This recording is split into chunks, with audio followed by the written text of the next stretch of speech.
In the serene academic world of Glenwood University, a secret affair is discovered, one that will shake the institution and leave a community reeling. On a chilly March morning in 2011, Professor Thomas Baldwin, a well-respected lecturer in psychology, was found dead in his office. The discovery of his affair with a transgender student, now fully revealed in the days following his death, alarmed everyone who heard the tale, especially through the university and the town. But this wasn't just a scandal, it was murder. Emanuela Evans, formerly Emmanuelle, had always felt like an outsider, even in her own skin. Born in 1989, she grew up in a small, conservative town in Mississippi.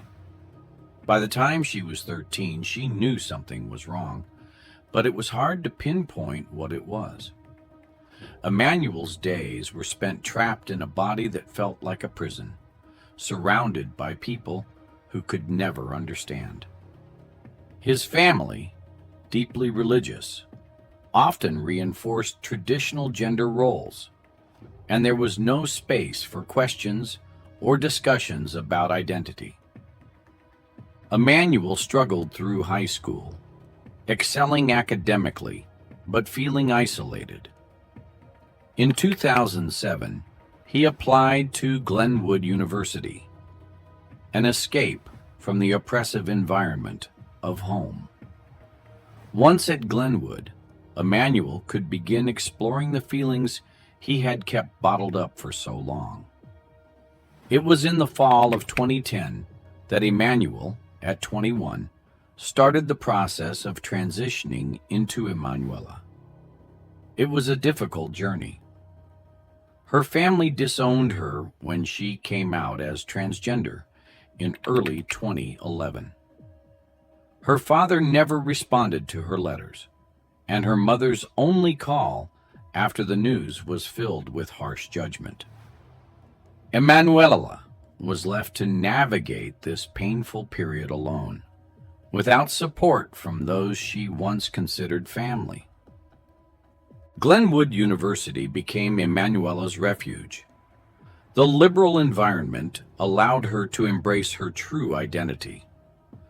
But the experience was far from perfect. While a few professors and students supported her, whispers followed her in hallways. The stares were hard to ignore, and the isolation was just as real. She threw herself into her studies, majoring in psychology, hoping to understand herself and the turmoil she faced. It was during this time she met Professor Thomas Baldwin. Baldwin had a reputation as a brilliant academic, someone who could inspire students with his knowledge. He was well known in the psychology department, having published several papers on cognitive therapy and emotional trauma. On the surface, he appeared the perfect mentor for Emanuela, someone who might help her navigate the complexities of her identity. At first, the relationship between them was professional. Baldwin seemed to understand Emanuela in ways others didn't. He was patient, providing guidance and reassurance as she discussed her emotional struggles. But as the weeks passed, their relationship shifted. Baldwin, a man in his late 40s, began to take a personal interest in Emanuela's transformation. What started as mentorship soon blurred into something darker. Baldwin had an uncanny ability to make Emanuela feel seen, accepted even, in her new identity as a woman. He told her that she was brave, that she was finally becoming the person she was meant to be. Emanuela, starved for affection and affirmation, clung to his words. By January 2011, their relationship had evolved into a secret affair. Baldwin's attention came with strings attached. He insisted that their relationship remain hidden, constantly reminding Emanuela that the world was not ready to accept her, and certainly not their relationship. He fed off her vulnerability, using her insecurity as a tool to control her. Emanuela, in her fragile state, accepted his terms. She believed this relationship was her only connection to love and acceptance. March 6, 2011. By this date, the tension between them had reached a breaking point. Baldwin's demands and secrecy had become suffocating. The love Emanuela once thought she found had transformed into manipulation. Baldwin kept promising her that things would be different, but only if they kept the affair hidden. He assured her that his position as a professor and the world's judgment of her transgender identity would ruin them both if the truth came out. These promises and threats haunted Emanuela, making her question her worth and her future. It was this internal battle that consumed her thoughts as she sat in his office on March 5, 2011, for what was supposed to be a routine meeting. The conversation was tense, and while no words were directly exchanged about ending the relationship, the undertones were clear. Emanuela sensed Baldwin pulling away from her emotionally, as if he had extracted all he wanted from her vulnerability. He was no longer the supportive figure he once pretended to be. As she left his office that night, the weight of the situation bore down on her shoulders. The affair wasn't just about love or desire anymore. It had become a weapon of control, a way for Baldwin to maintain dominance over her fragile sense of self. Everything exploded on March 8, 2011. After Baldwin's body was discovered in his office, the police immediately turned their attention to Emanuela. She was the last known person to have seen him alive. Detectives questioned her, probing into her connection with Baldwin. Emanuela admitted that she had been with him the day before the murder, for tutoring, she explained. But she left out the most crucial detail: their affair. She knew that once it was revealed, it would change everything. As detectives dug deeper, more of Emanuela's history came to light. The investigation exposed how Emmanuel, the young man who never felt comfortable in his own body, had transitioned into Emanuela, the woman struggling for acceptance in a world not ready to embrace her. The police uncovered how her family had abandoned her and how Baldwin had preyed on her vulnerability. Despite her growing anxiety, Emanuela maintained her innocence. She did not murder Baldwin, she insisted, but her involvement in his life was undeniable. March 12, 2011. By this date, Baldwin's affair with Emanuela had been leaked to the press. The public reaction was swift and brutal. The media quickly latched onto the scandal, focusing more on Emanuela's transgender identity than on Baldwin's abuse of power. Every headline made her out to be an outcast, a scandalous figure who had led a respected professor astray. Baldwin's reputation crumbled as details of his double life emerged. He had been a devoted father and husband by day, yet in secret he manipulated his student for months, all while keeping her true identity hidden. For Emanuela, the backlash was immediate and intense. She began receiving hate mail, and her dorm room was vandalized with transphobic messages. Threats poured in through every channel, accusing her of destroying Baldwin's career and life. The pressure was unbearable. No one seemed to care about the pain she had endured or how Baldwin had used her insecurities to control her.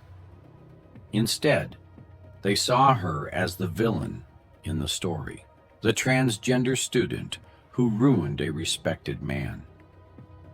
By mid-March, Emanuela's life had become a living nightmare. The scrutiny followed her everywhere. People whispered as she passed by, and some openly insulted her in the halls. What had once been a sanctuary, Glenwood University now felt like a prison, with Emanuela trapped under the weight of her own secrets and Baldwin's betrayal. The imbalance of power in their relationship became a focal point for the investigators. Baldwin had used Emanuela's identity against her, creating a toxic dynamic in which she felt powerless. Even in death, Baldwin's control over Emanuela persisted, as the world chose to blame her rather than see her as the victim of a predatory relationship. As the days passed, the tension only increased, with more revelations about Baldwin's life surfacing. But in all of this, Emanuela was left to face the consequences alone, vilified and persecuted for simply being herself in a world that refused to accept her. Between March 6th and March 20th, the police worked tirelessly, unraveling the twisted connections in Thomas Baldwin's life. His murder had shocked the university and the town, but the layers of deceit and hidden affairs that were beginning to surface added to the mystery. Baldwin had lived a double life for months, and now that he was dead, the consequences of his actions began to seep through every corner of his existence. On March 15th, 2011, Baldwin's wife, Martha, was brought in for questioning. Martha had been a respected figure in the community, known for her involvement in charitable work and as the devoted wife of Professor Baldwin. But behind the polished exterior, there was something deeper, something colder. For years, Martha had played her role as the perfect spouse, supporting her husband's career and taking care of their home. Yet beneath the surface, the marriage had been crumbling for a long time. Martha Ray had noticed subtle changes in Baldwin's behavior during the months leading up to his death. He had grown more distant, staying late at the university, claiming he was mentoring students or caught up in administrative duties. She didn't believe his excuses, but chose to ignore them. She knew something was wrong. She had seen the way he looked at his phone, the secret smiles he tried to hide. But Martha had learned over the years how to bury her resentment. Their marriage, on paper, was a success, and the last thing she wanted was to disrupt the image of their perfect life. There had been whispers in the faculty lounge, subtle comments about Baldwin's close mentorship of certain students. But Martha had trained herself not to ask questions. By the time detectives questioned her on March 15th, Martha was seething with rage. She had found out about the affair after Baldwin's death. Her husband had been involved with one of his students, a transgender woman named Emanuela. The betrayal cut deep, and the shame even deeper. Martha had always been the one in control, the one who maintained the order of their household. Now she was a widow, but worse, she was a widow whose husband had been unfaithful, and it was all unraveling before her. During the interview, Martha's coldness was apparent. She denied any knowledge of the murder, insisting that she had no idea about Baldwin's relationship with Emanuela until after the police investigation began. But her voice betrayed her. The tension was clear, and her composed facade cracked under the weight of years of repressed anger. Martha had known something was wrong, but she had kept quiet. Now, she was being forced to confront the reality of her husband's deceit. As the investigation continued, detectives found small, subtle clues that Martha had been more aware of her husband's affair than she was letting on. She had kept silent for months, hoping the situation would resolve itself. But Baldwin's murder brought everything to the surface, leaving Martha to deal with the public humiliation of being the wife of a man who had lived a secret life.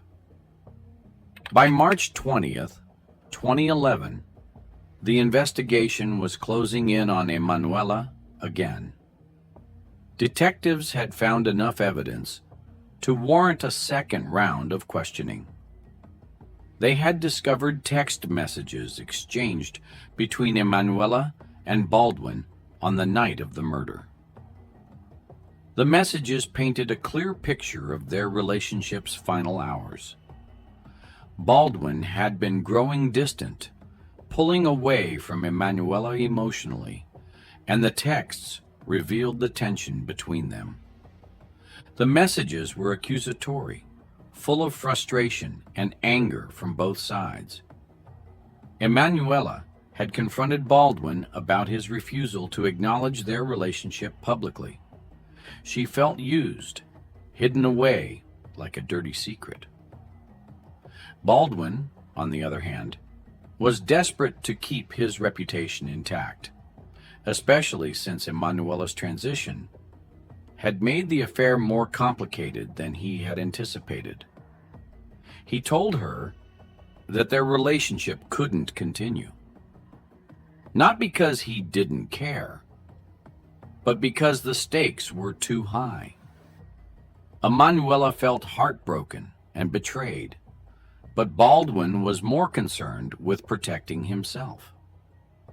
When Emanuela was questioned again, she admitted her anger. She had spent months feeling like she was finally becoming her true self, only to be dragged into a secret that made her feel more invisible than ever before.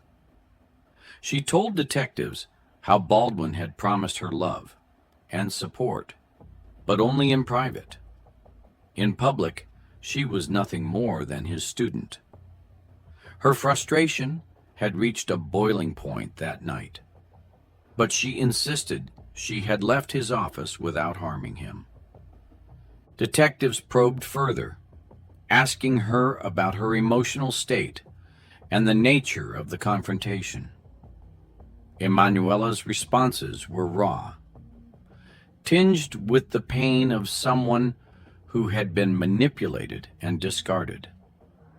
She had entered the relationship hoping for acceptance, but Baldwin had only reinforced her feelings of inadequacy. In her own words, she had felt like she would always be the one hidden in the shadows, never acknowledged for who she truly was. On March 25th, 2011, a shocking twist in the investigation came to light. A fellow student, Emma, approached the police with information. Emma had overheard a heated phone call between Baldwin and Emanuela just days before the murder. In the call, Baldwin had threatened to expose Emanuela if she didn't agree to end their relationship quietly. Baldwin knew that if their affair became public, his career and personal life would be destroyed. But he also knew the damage it would do to Emanuela. Being transgender, she was already vulnerable, and public exposure would lead to harassment and isolation. Emma's revelation added a new layer to the case. Baldwin had been holding the affair over Emanuela's head, using it as leverage to control her. It became clear that Baldwin had never truly cared for Emanuela's well-being. He had seen her transition as something to exploit, something he could use to fulfill his own desires while keeping her dependent on his approval. The phone call Emma overheard revealed just how toxic their relationship had become, with Baldwin willing to ruin Emanuela's life to protect his own. On March 28, 2011, the final blow to the investigation came when the university received an anonymous email. The email contained photos of Baldwin and Emanuela together, further solidifying the evidence of their affair. The photos were intimate, clearly taken during private moments. The fact that someone had these photos and had waited until this moment to release them only deepened the mystery. Was the email sent by someone close to Baldwin? Someone who had been watching their relationship unfold? With the photos now public, the once sympathetic view of Emanuela began to shift.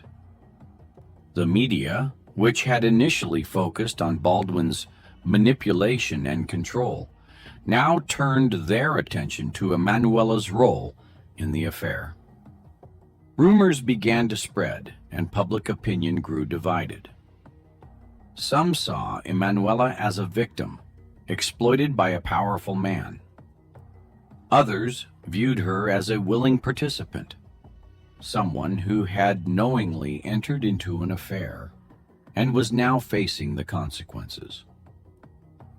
The scrutiny surrounding Emanuela intensified, with the public and the university community placing her under a harsh microscope. The investigation had revealed a tangled web of lies, manipulation, and betrayal. Baldwin's murder had exposed the dark secrets of his life, but it had also left Emanuela vulnerable to the judgment of a society that wasn't ready to accept her. Each new piece of evidence painted a clearer picture of the toxic relationship between Baldwin and Emanuela, but it also left more questions in its wake. As the case moved toward trial, both Baldwin's legacy and Emanuela's future hung in the balance, leaving the public to wonder how far someone would go to protect their secrets. By April 10, 2011, the investigation had built up so much momentum that it seemed inevitable when detectives finally arrested Emanuela. The news spread quickly. Emanuela, the transgender student who had been involved with Professor Baldwin, was now the prime suspect in his murder. The university was abuzz with gossip, and the local media seized the story, turning it into a sensationalized event. Headlines painted Emanuela as a troubled and obsessive student who couldn't handle the rejection of her older, more experienced lover. What truly shocked the community was the discovery that Emanuela's fingerprints were found on the murder weapon.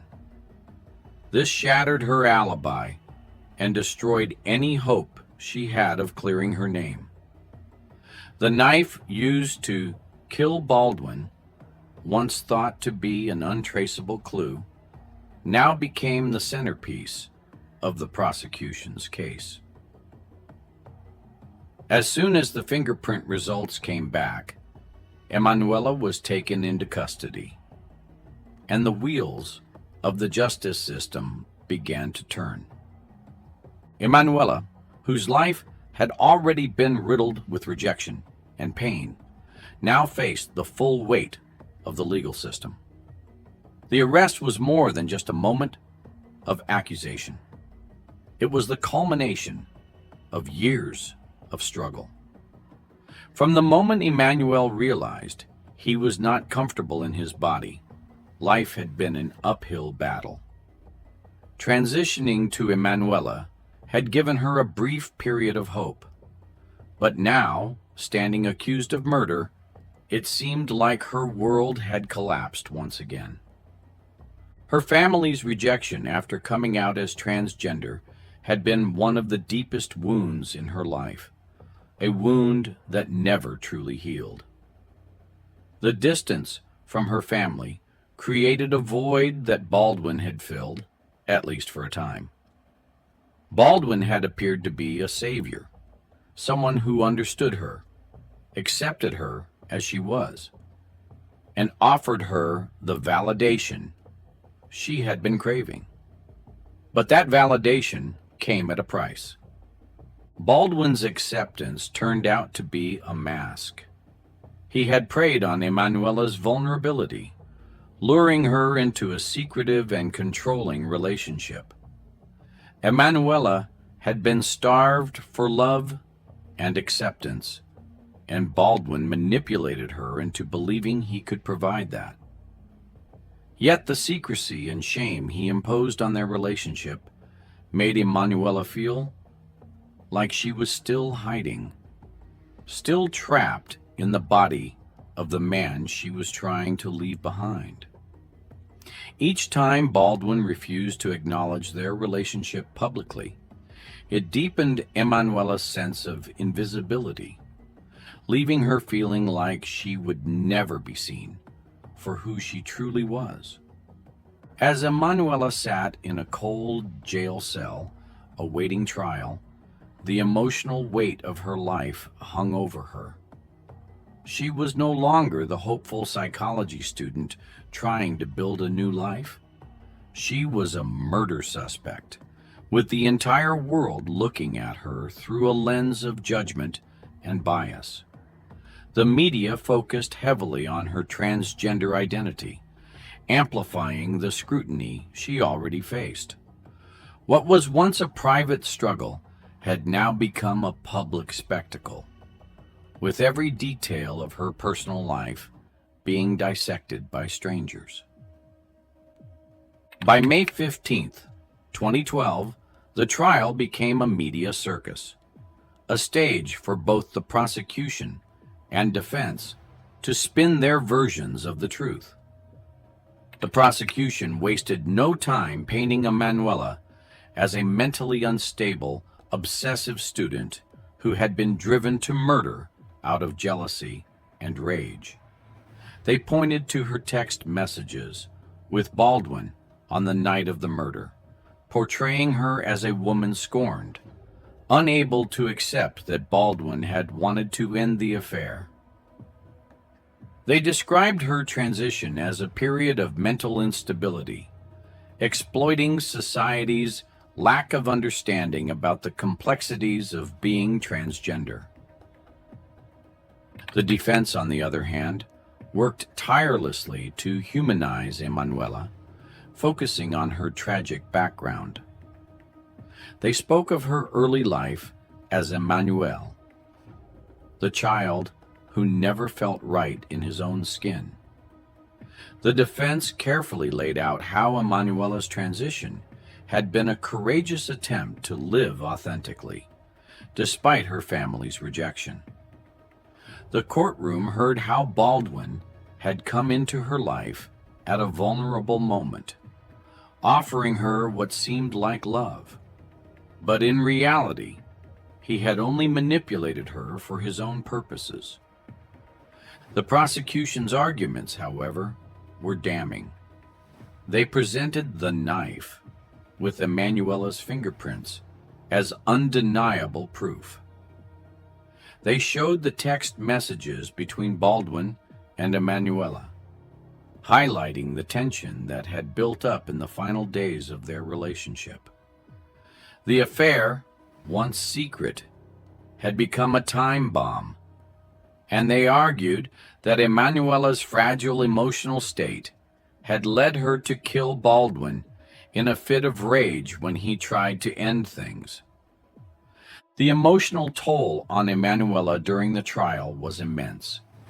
As the court revisited the details of her life, it was as if her entire existence was being judged, not just her actions on the night of the murder.